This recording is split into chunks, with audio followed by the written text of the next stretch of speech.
নমস্কার বন্ধুরা, আমার চ্যানেলে সবাইকে অনেক অনেক স্বাগত। তো আজকে আমার রেসিপিটি হলো আলু সয়াবিনের তরকারি। তো দেখো, আমি সয়াবিনের জন্য ছোট দানা সয়াবিনটা আজকে ব্যবহার করছি। বড় দানা সয়াবিনটা আজকে আনা হয়নি, ছোট দানাটাই ব্যবহার করছি। তো এখানে আমি ছোট দানা সয়াবিন গরম জলে ভিজিয়ে জলটাকে ভালো করে ঝাড়িয়ে নিয়ে এখানে আমি শুকনো করে রেখে দিয়েছি। জলটাকে পুরো চিপে নিয়ে ফেলে দিয়ে এক্সট্রা জলটা আমি সয়াবিনটাকে এখানে রেখে দিয়েছি।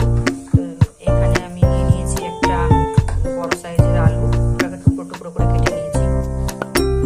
এদিকে দেখো, মশলার জন্য আমি একটা বড় সাইজের পেঁয়াজ কেটে টুকরো টুকরো করে নিয়েছি। 1 ইঞ্চি মতো আদা নিয়ে নিয়েছি আর 6-7 কোয়া রসুন নিয়ে নিয়েছি। এখানে একটা মাঝারি সাইজের টমেটোকে 4 ফালি করে নিয়েছি। এখানে একটা ছোট সাইজের পেঁয়াজটাকে কুচি করে রেখে দিয়েছি, পুরো লাগবে। তো এখন আমি বাকি মশলাটাকে মিক্সিতে দিয়ে পেস্ট করে নেব। তো দেখো, এখানে আমার মশলাটা তৈরি করার জন্য একে একে মশলাগুলো মিক্সির বাটিতে দিয়ে দিচ্ছি।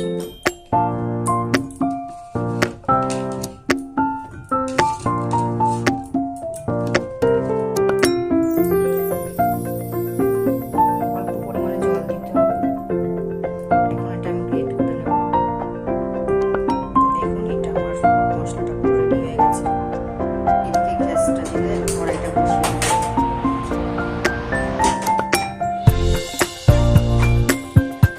কড়াইটা একটু গরম করে তেল দেব।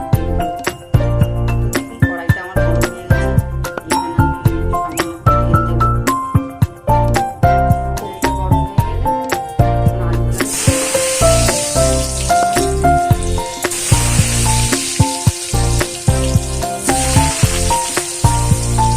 এখন আমি আলুগুলোকে দিয়ে দিচ্ছি সামান্য একটু লবণ, সামান্য পরিমাণে একটু হলুদ।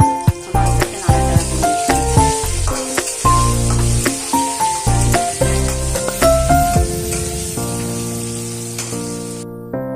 তো এদিকে দেখো, সয়াবিনের আলুগুলো আমার ভাজা হয়ে গেছে। এখন আমি এই তেলের মধ্যে আরেকটু তেল দিয়ে দেবো।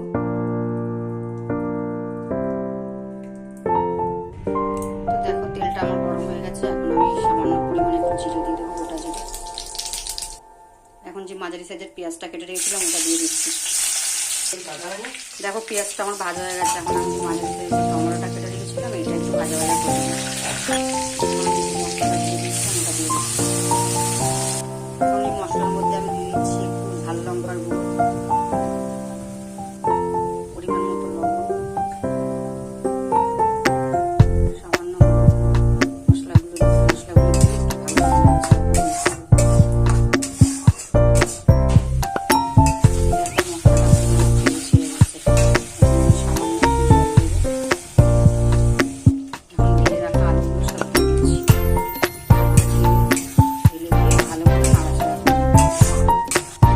দেখো, মশলাটা আমার পুরোপুরি কষানো হয়ে গেছে, আলুটাও একটু সেদ্ধ হয়ে গেছে। এখন আমি এর মধ্যে সয়াবিনগুলো দিয়ে দেবো। সয়াবিনগুলো দিয়ে ভালো করে নাড়াচাড়া করে নেবো। দেখো, সয়াবিনটা আমার ভালো করে মশলার সঙ্গে মিশিয়ে নেওয়া হয়ে গেছে। এখন আমি আবার একটু জল দেবো। জল দিয়ে আবার একটু নাড়াচাড়া করে নেবো। মশলা যত কষাবে তত রান্নার টেস্ট ভালো হবে।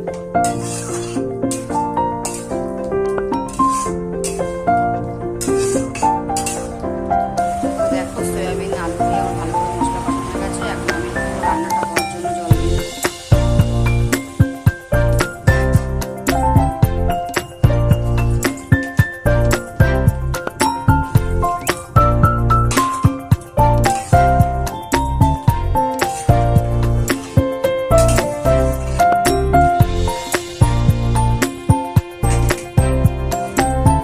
দেখো, এখন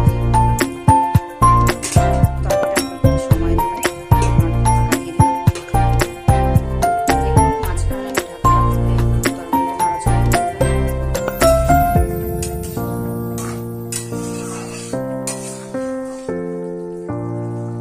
আরো কিছুক্ষণ মতো সময় দেবো।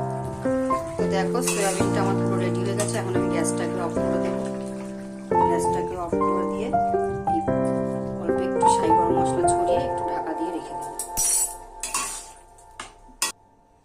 তো দেখো বন্ধুরা, আমার সয়াবিনের তরকারি একদম রেডি। এটা ভাত, রুটি, লুচি সবকিছুর সঙ্গে খেতে পারো।